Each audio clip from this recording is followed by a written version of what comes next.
since Cartman may still have the shotgun and could be prepared to use it. Christy, keep yourself nice and calm. I want you to come to the door with nothing at all in your hands. Please, I'm not arguing. I can't find the key. I really can't find the key. Christy, listen to me now, yeah? Listen, if you don't find the key in the next 2 minutes, we're going to have to come through that door. You've got 2 minutes, my friend.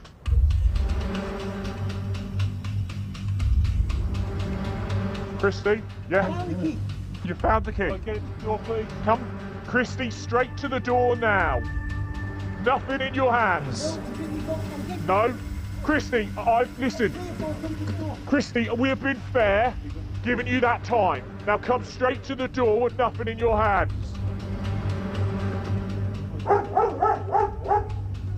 Christy, come out of the door. Christy, come out of the door now. He's just showing himself at this window. He's now coming to the door. Christy, come to the door.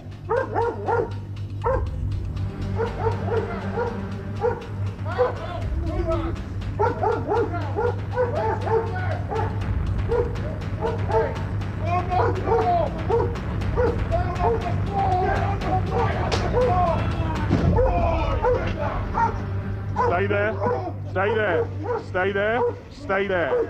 You got his hands? Let's get him off here then, and then we'll go for the search.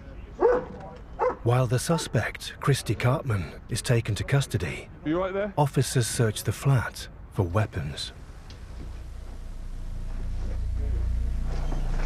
Go on right, mate. My room? Clear right, clear left, right. it's clear. Touch on any weapon if we find it. Yep. Thanks. Right. Right, my room.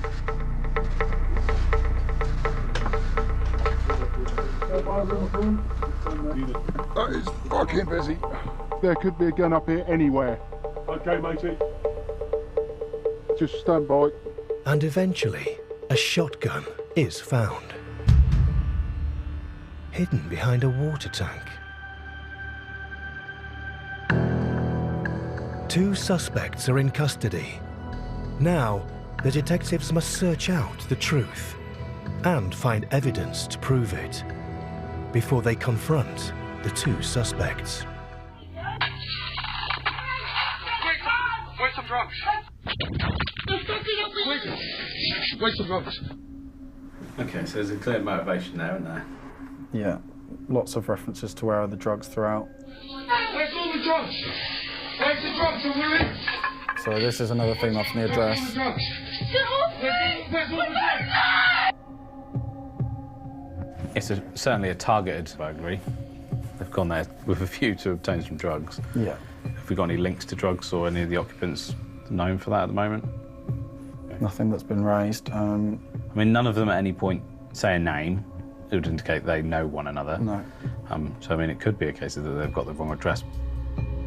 The attack appears to be a horrific case of mistaken identity. And one suspect has made another fatal error. So on the footage, one of the males hasn't got his face covered, so we get a good shot of him and his clothing. The other 2 are wearing gloves and have got their faces pretty covered. So I think if we can focus on him and we can work out who he is, we can then look at his profile and see who his associates are. That's probably going to be how we get into the other ones. Has that image been circulated, do you know? It's been circulated round. Just need to get a name. Yeah. Okay, we're happy with the plan. Sounds good, mate.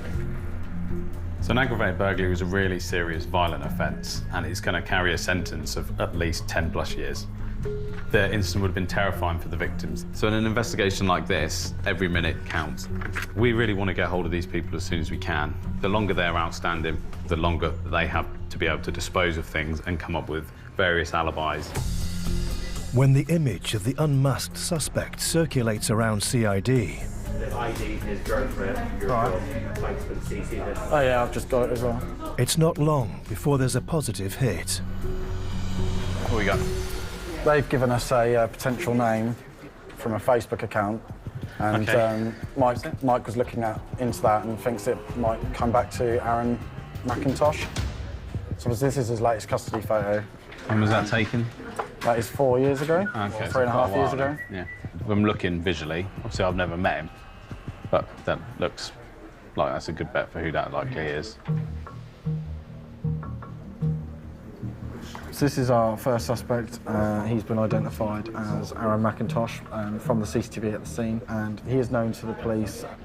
He has been involved in some handling of stolen goods and possession of weapons previously, although nothing as serious as this and nothing that's come to our attention in the last couple of years. Aaron McIntosh may be suspect number 1. Yes, you all right, Matt? But first, police need to find him. But has the burglar been smart enough to dodge the cameras?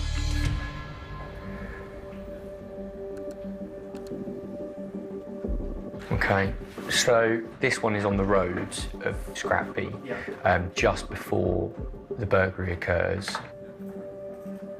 Okay, so this first angle, you see him go in, walking into a nearby property, and it looks as though he's scoping this out for a burglary before noticing the cameras. Distinctive clothing, hood up, and there he goes. And then we pick him up on this camera here, which is the driveway camera. And as you'll see, he comes down. He hasn't even clocked this camera, actually. It's really, really clear. Marley, have you seen this? Yeah, I've just opened that through the other room. We've got a very grainy image of an individual. He's known to have committed burglaries before. His MO is very crude in that he will either go in through insecure windows or he will just crudely smash his way in with a rock. And I believe that is Marcus Stewart. Yeah, that's definitely Marcus Stewart, without a doubt. If known offender Marcus Stewart is behind this one-man crime wave, it's a pattern of offending that started when he was just a kid. He's been burgling for the best part of 5 or 6 years now, at least. Bear in mind, he's only 20. He started kind of when he was about 15, 16, low-level thefts, and built his way up. And yeah, he's been convicted in numerous series of burglaries. He's literally just been released from prison for a string of burglaries, and he's still on licence now.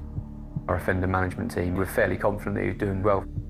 He'd got himself a job upon being released from prison and was working hard, but something has clearly changed in his life. This unusual case has taken a disturbing turn. I don't know whether it's greed, lack of money, or what, but he did really well for about 3 months and has just gone back to his old ways, unfortunately. If repeat offender Marcus Stewart is desperate enough to return to his old ways, what lengths might he go to evade capture? He is somebody that we would adopt a policy of catch and convict, i.e. he's committed numerous offences. If we can prove offences against him, he goes to prison. But given what we know about his history, his offender behaviour, his MO, then we've sort of declared him as the main suspect for that burglary series. Detective Andy Mackay is tracking the movements of the victim in the hours before the assault. We've got the victim group walking through the city centre and they go to a pub. So it looks like they're just like a regular group of lads enjoying a night out? Yeah, we've got footage of them drinking at a pub. Appears that they have a good time. They took a video whilst they were in there. Let's have a look. This is the victim. Effectively what we are watching are the last moments of his life as it was then. Where do they go after the pub? So they walked through the city centre, stop at a newsagent's and buy some alcohol. They then walk down Prince Wales Road and are stopped by police. So they're spoken to by officers and asked to pour away their alcohol. You're not allowed to drink alcohol in It's been a thing for about 30 years. We see on the body worn our victim, David, having a laugh and a smile with the officers as they do so. No issues from any of them. They do as they're told sort of pretty much immediately and then continue on their way. Right, have a good evening, gents. I mean, the fact that they're just so compliant with the police just shows what they're really like, doesn't it?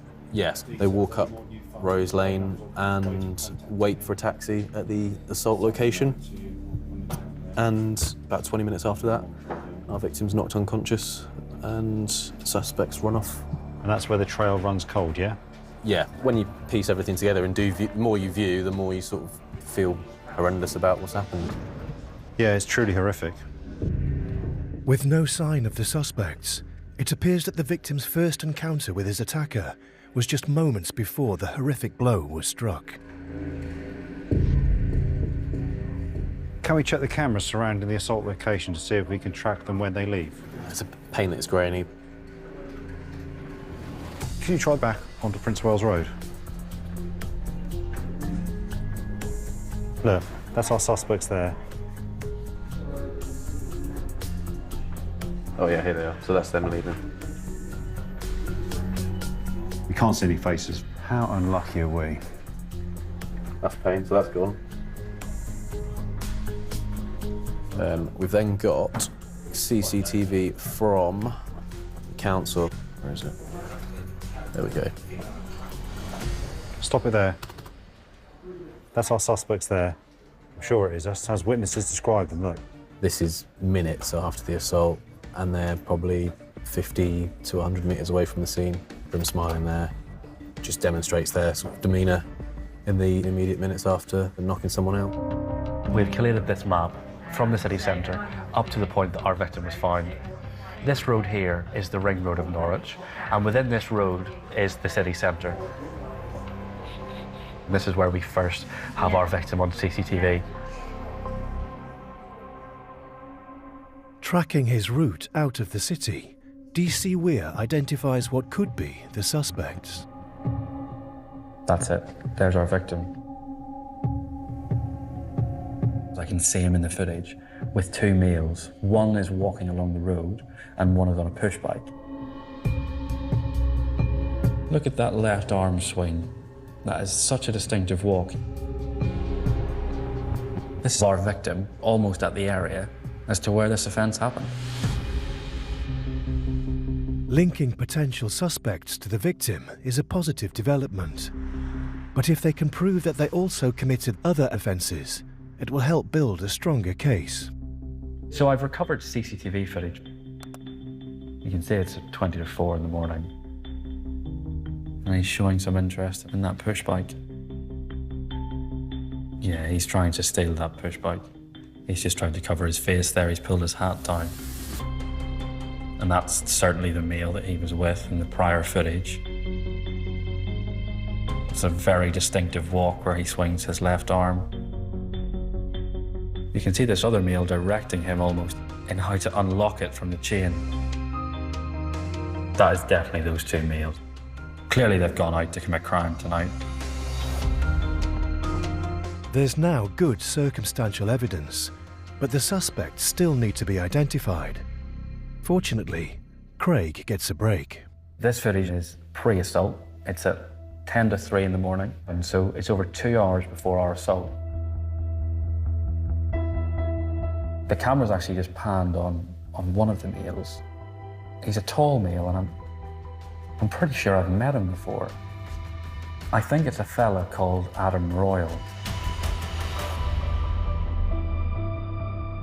I arrested Adam Royal in the summer of 2020, I believe, for a domestic assault that took place in the centre of Norwich.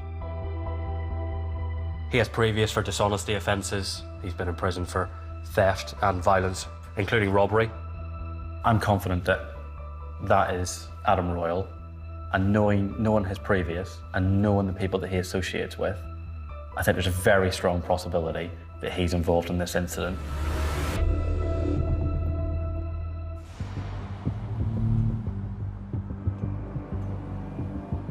With the man still at large, it's critical the police catch him fast. All right, cheers, thanks. We've got some footage, if you want to see that? Yeah, of course. The case is escalated to CID officers Detective Constable Andy Taylor and Detective Sergeant Ryan Johnson. This is our suspect. Blue top, gloves on. They're reviewing the shop's CCTV for clues to his identity. So here he comes in. Yeah. We can get quite a good shot of the centre of his face there. See him walk in. Yeah. Straight away. Straight behind the counter? Yeah, straight behind the counter. Okay.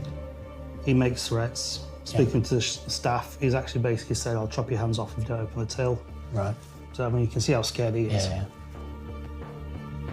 But they're absolutely petrified. Yeah.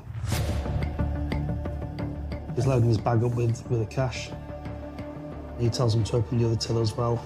Yeah. Blimey. Oh, wow. Meat cleaver above head. Yep. Just...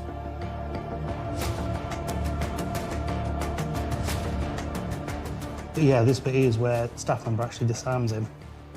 Right. Yeah, and he chases him out with his own meat cleaver. Yeah. And he's gone. He's gone. Nothing's been taken. And the shopkeeper still keeps hold of the meat cleaver, yeah? Yeah. Okay. Yeah. Wow.